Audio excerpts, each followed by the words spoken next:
এবিতো news থেকে অমিত বলছিলাম। বলুন। বলছি আজকে সুপ্রিম কোর্টে সুপার নিউমেরিক পোস্ট ক্রিয়েশন নিয়ে সিবিআই তদন্ত চালিয়ে যাওয়ার যে নির্দেশ ছিল কলকাতা হাইকোর্টে, সেটা সম্পূর্ণ খারিজ করা হয়েছে। তারপর থেকে তৃণমূল কংগ্রেসের পক্ষ থেকে বলা হচ্ছে তার মানে এই যে ক্যাবিনেট ডিসিশন ছিল সেটা অ্যাবসলিউটলি ইলিগাল ছিল। এটা কি ঠিক? প্রথম কথা বলি, ওই সংক্রান্ত মামলা কলকাতা হাইকোর্টে পেন্ডিং। আসলে তৃণমূলের সমস্যা কি বলুন, তৃণমূলের মধ্যে সব থেকে বড় সমস্যা তৃণমূলের মধ্যে পড়াশোনা করার প্রবণতা কম, দ্বিতীয় সমস্যা হচ্ছে দুর্নীতি প্রণয়ন। ফলে এই দুটো সমস্যার কারণে আজকে রাজ্যের এই অবস্থা। আজকে সুপ্রিম কোর্ট শুধুমাত্র ক্যাবিনেটের যে ডিসিশন নেওয়ার ক্ষমতা, পলিসি ডিসিশন নেওয়ার ক্ষমতাটাকে আপেল করেছেন। কারণ রাজনৈতিক ভাবে বুঝতে হবে, সাংবিধানিক ভাবে বুঝতে হবে। সাংবিধানিক ভাবে একটি ক্যাবিনেট, একটি নির্বাচিত ক্যাবিনেট, তারা যদি তাদের ডিসিশনকে যদি তদন্তের মুখে পড়তে হয়, তাহলে যেটা হবে সেটাকে পলিসি প্যারালিসিস একটা সরকার ভোগে। এই পলিসি প্যারালিসিস থেকে একটি সরকারের বোগা থেকে একটি সাংবিধানিক আদালত সাংবিধানিক যে বৈধতা রয়েছে তার উইজডমকে, ক্যাবিনেটের উইজডমকে আপেল করেছে। কিন্তু তার অর্থ এই নয় ক্যাবিনেট যে ডিসিশন নেবেন সেটাই বৈধ। ক্যাবিনেটের এই ডিসিশন নেওয়াটা বৈধ নাকি অবৈধ, আইনি নাকি বেআইনি, এই সংক্রান্ত মামলা কলকাতা হাইকোর্টে পেন্ডিং, সামান্য বিচারপতি বিশ্বজিৎ বাসুর আদালতে পেন্ডিং। খুব স্পেসিফিকলি বললেন ওনারা এইটা বুঝতে ভুল করছেন। তো আর কলকাতা হাইকোর্ট শুধুমাত্র সুপার নিউমেরিক নিয়ে তদন্ত দিয়েছে তা নয়, নবম দশম একাদশ দ্বাদশ গ্রুপ সি সব তদন্ত দিয়েছে এবং সেই সিবিআই তদন্ত দিয়েছে সবগুলোতে। সেই সিবিআই তদন্তের ফলে ক্যাবিনেট মন্ত্রী পার্থ চট্টোপাধ্যায় বর্তমানে জেলে, আজকে খারিজ করে দিল তার অর্থ এই নয় পার্থ চট্টোপাধ্যায় কালকে গটগট করে হেঁটে বেরিয়ে চলে আসবে। প্রয়োজন হলে যদি ওই তদন্ত করতে করতে সিবিআই যদি ধরুন প্রাথমিক ক্ষেত্রে থার্ড সাপ্লিমেন্টারি চার্জশিট দিয়েছে, এরকম নবম দশম একাদশ হয়ে গেছে supplementary chargesheet one after another আসছে, সেখানে যদি ধরুন পরবর্তী সাপ্লিমেন্টারি চার্জশিটে যদি দেখা যায় যে মমতা বন্দ্যোপাধ্যায় দোষী, তাহলে তিনিও যদি মনে করে সিবিআই যে তাকে কাস্টডিতে দিয়ে তদন্ত করতে পারবে, কোনো অসুবিধা নেই। এবং আমি মনে করি যে এই তদন্ত সঠিক হওয়ার জন্য মমতা বন্দ্যোপাধ্যায়কে ইমিডিয়েট কাস্টডিতে নেওয়া উচিত। কারণ এভিডেন্স ট্যাম্পার করতে পারেন, উনি ভয় দেখাতে পারেন, উনি আদালতে সুপ্রিম কোর্টের নির্দেশ মানছেন না, অর্ডার পিটি দেখাচ্ছেন। এটা বেসিক্যালি ওনারা যেটা করছেন সেটা সম্পূর্ণভাবে হাইকোর্টের নির্দেশকে এবং সুপ্রিম কোর্টের নির্দেশকে অমান্য করছে। কলকাতা হাইকোর্টের নির্দেশ কিন্তু সুপ্রিম কোর্টে আফেল হয়েছে, কিছু মডিফিকেশন হয়েছে। মডিফিকেশন কোন অংশে মডিফিকেশন হয়েছে, যেমন ধরুন এই সুপার নিউমেরিক পোস্ট সংক্রান্ত সিবিআই তদন্ত, এই অংশ মানে সিবিআই তদন্ত চলবে। আবার মডিফিকেশন হয়েছে কোন অংশটি, যেমন ধরুন সিলেকশন হয়েছে, যেমন ধরুন টাকা ফেরত দিতে বলেছে, এই সমস্ত কিছু মডিফিকেশন হয়েছে। কলকাতা হাইকোর্ট যেমন একটা নির্দিষ্ট টাইম বেঁধে দিয়েছে, সুপ্রিম কোর্ট সেই টাইমটা মানেনি যে কবের মধ্যে সিলেকশন করতে হবে এবং যেমন পূর্বতন সার্ভিসে ফিরে যেতে পারবে 3 মাসের মধ্যে, এটা যেমন আবার সুপ্রিম কোর্টের মডিফিকেশন। ফলে সুপ্রিম কোর্ট কিছু মডিফাইড অর্ডার দিয়েছে কলকাতা হাইকোর্টের নির্দেশকে আপেল করে। ফলে সুপ্রিম কোর্ট কিন্তু কলকাতা হাইকোর্টের অর্ডারকে আপেল করেছে কিছু মডিফিকেশন।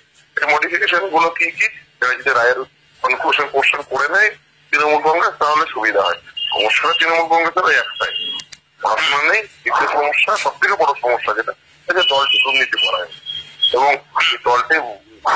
দলটি দলটি তো রাজনৈতিক ভাবে ওকে খুব আদর্শ অনুপ্রাণিত হয়ে রাজনৈতিক দলটি করে তার সময় এখানে তৃণমূল কংগ্রেস বেশিরভাগই করে খাবার জন্য, প্রজার কথায়, পরিষ্কার কথা বলে তৃণমূল কংগ্রেসের যেমন দলের ফরম্যাট সেরকম বলছে। এ নিয়ে কালকে দেখেছে ওই মমতা বন্দ্যোপাধ্যায় কি বলেছে। ফলে মাথা যদি এরকম হয় খুব স্বাভাবিক ভাবে দেহের অন্যান্য অঙ্গ প্রত্যঙ্গ সেভাবেই হবে। মাথা যদি যেহেতু এরকম সে খুব স্বাভাবিক অন্যান্য অংশ ওরকম ভাবেই কাজ করবে। মাথা ঠিক হতে হবে।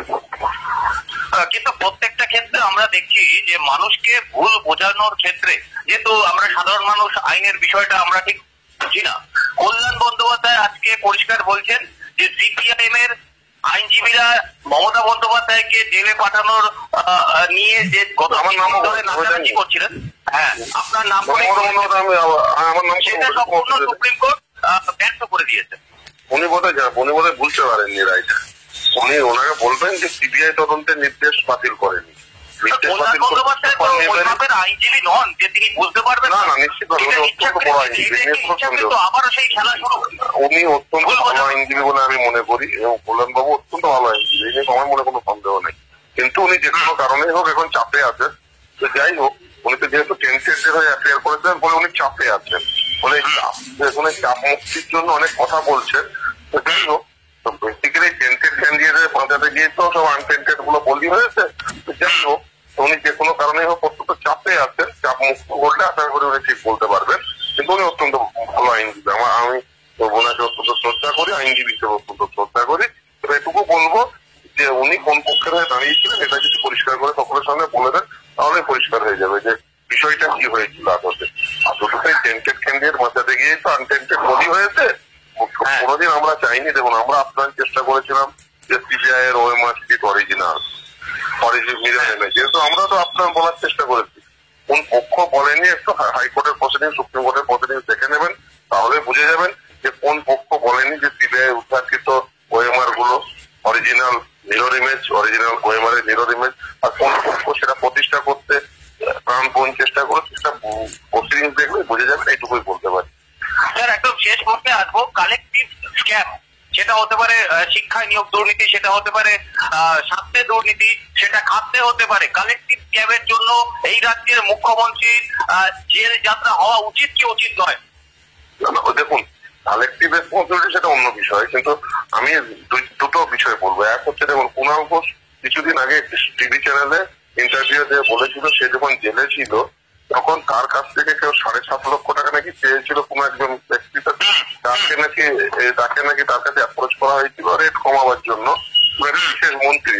তো সেই মন্ত্রী মমতা বন্দ্যোপাধ্যায়ের ক্যাবিনেটে আছে কিনা এই তথ্য কুণাল ঘোষ সিবিআই কে দেবে কিনা, সিবিআই কে যদি না দেয় সিবিআই স্বতঃপ্রণোদিত হয়ে কুণাল ঘোষের কাছে জেনে নেওয়া উচিত, তাহলে বোঝা যাবে আর এক মন্ত্রীর ইনভলভমেন্ট।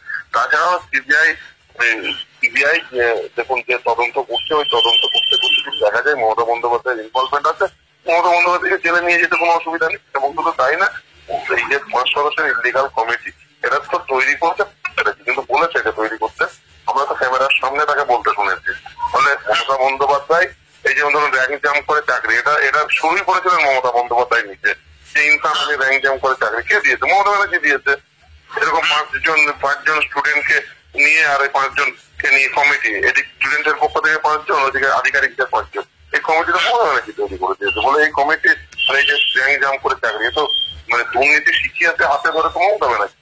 মমতা ব্যানার্জি তো জেলে যাওয়া উচিত, কিন্তু এখন বেসিক্যালি কেন্দ্রের সঙ্গে একটা রাজনৈতিক সম্পর্কের কারণে হাতে পায়ে ধরে এখন জেলের বাইরে আছে। উনি বেসিক্যালি হাতে পায়ে ধরে জেলের বাইরে আছে, না হলেও অনেক প্রকৃত তদন্ত হলে উনি জেলে যাবেন।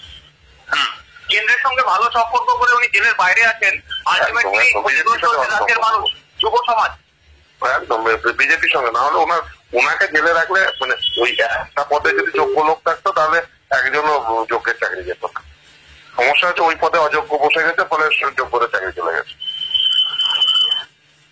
ওকে স্যার, অসংখ্য ধন্যবাদ বিষয়টা ক্লিয়ার করবার জন্য আমাদের দর্শকদের জন্য। অসংখ্য ধন্যবাদ। ধন্যবাদ আপনার।